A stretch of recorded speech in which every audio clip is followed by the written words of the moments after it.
monde, j'espère que vous allez bien. Aujourd'hui je vous retrouve pour une nouvelle vidéo et ça va être une vidéo review, présentation plutôt, du premier tome de la série Heart Program de Hinata Nakamura aux éditions Moonlight, enfin collection Moonlight manga chez Delcourt Tonkam. C'est une petite série qui est en cours avec 4 tomes. Je pense qu'on peut le classer en shonen, plutôt tranche de vie romance. On va suivre un jeune garçon qui s'appelle Kyu, qui vit tout seul avec sa maman depuis la mort de son père. Et il va accueillir chez lui une robot du nom de Ichiko qui va en fait être là pour 2 raisons. La première, c'est pour aider la maman de Kyu à faire ses tâches de ménage. En contrepartie, elle va apprendre ce que c'est que vivre en tant qu'humain et elle va vraiment perfectionner son programme surtout concernant les sentiments, les émotions, et essayer d'apprivoiser en fait ce que c'est que l'humain au plus profond de lui, au plus profond de son âme. Il va du coup plus ou moins devoir la considérer comme sa sœur, sa grande sœur même. Kyu, c'est un garçon qui est en fin d'année de primaire, donc il a quoi? Il a 10 ans, 10-11 ans. Et elle, c'est une fille qui... Enfin une fille, c'est un robot du coup, mais à l'allure d'une jeune fille qui a plutôt, je dirais, 14 ans. Une fille qui commence un peu l'adolescence.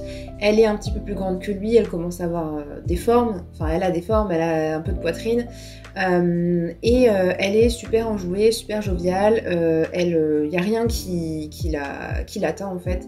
Elle va intégrer la classe de Kyu et elle va se faire très rapidement des amis, donc c'est une personne très sociable aussi.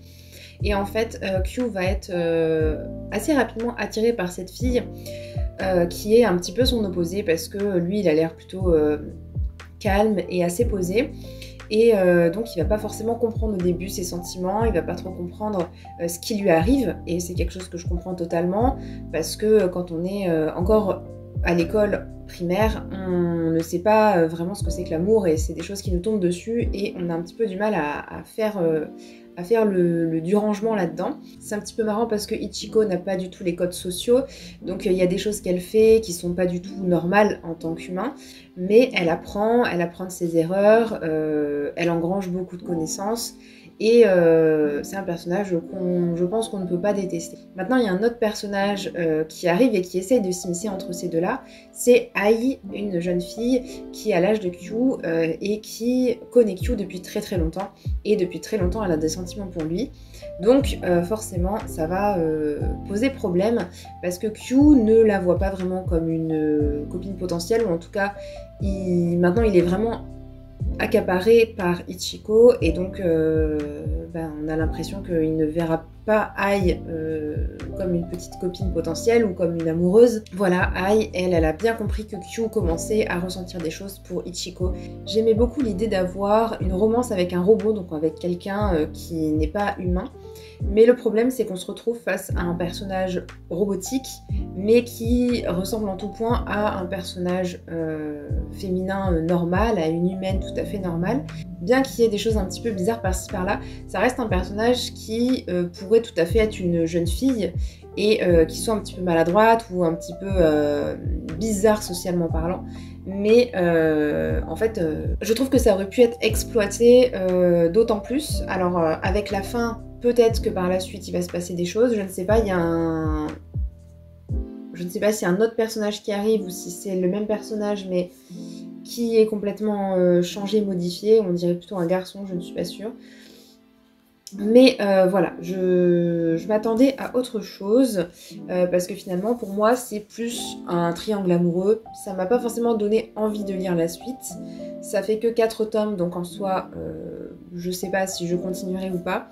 Ce qui me donnait vraiment envie, c'est la couverture déjà, que je trouve très très jolie, et puis les dessins sont vraiment super beaux.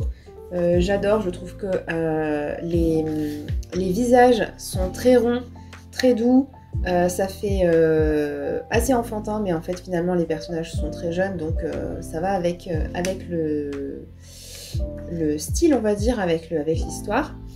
Et puis j'aime beaucoup aussi les détails, je trouve que les planches sont quand même très précises. Les visages, les expressions sont très très belles aussi. Je ne sais pas dans quelle mesure cette histoire de robot va être exploitée plus par la suite. Je ne sais pas si je continuerai ou pas, peut-être, peut-être pas. À voir, là honnêtement je ne sais pas trop ce que je vais faire. Pour l'instant ça me donne pas extrêmement envie de connaître la suite, mais c'était sympa. Voilà, j'ai pas détesté, hein, c'est juste que je trouve que ça vaut peut-être pas le coup de continuer parce que je retrouve pas de choses vraiment extraordinaires auxquelles me raccrocher. Voilà, c'est tout pour ma vidéo, j'espère qu'elle vous aura plu. Si vous avez découvert ce manga, n'hésitez pas à me dire ce que vous en avez pensé en commentaire. Si ma vidéo vous a plu, n'hésitez pas à mettre un petit like et à vous abonner. Et moi je vous dis à bientôt dans une prochaine vidéo. Ciao ciao!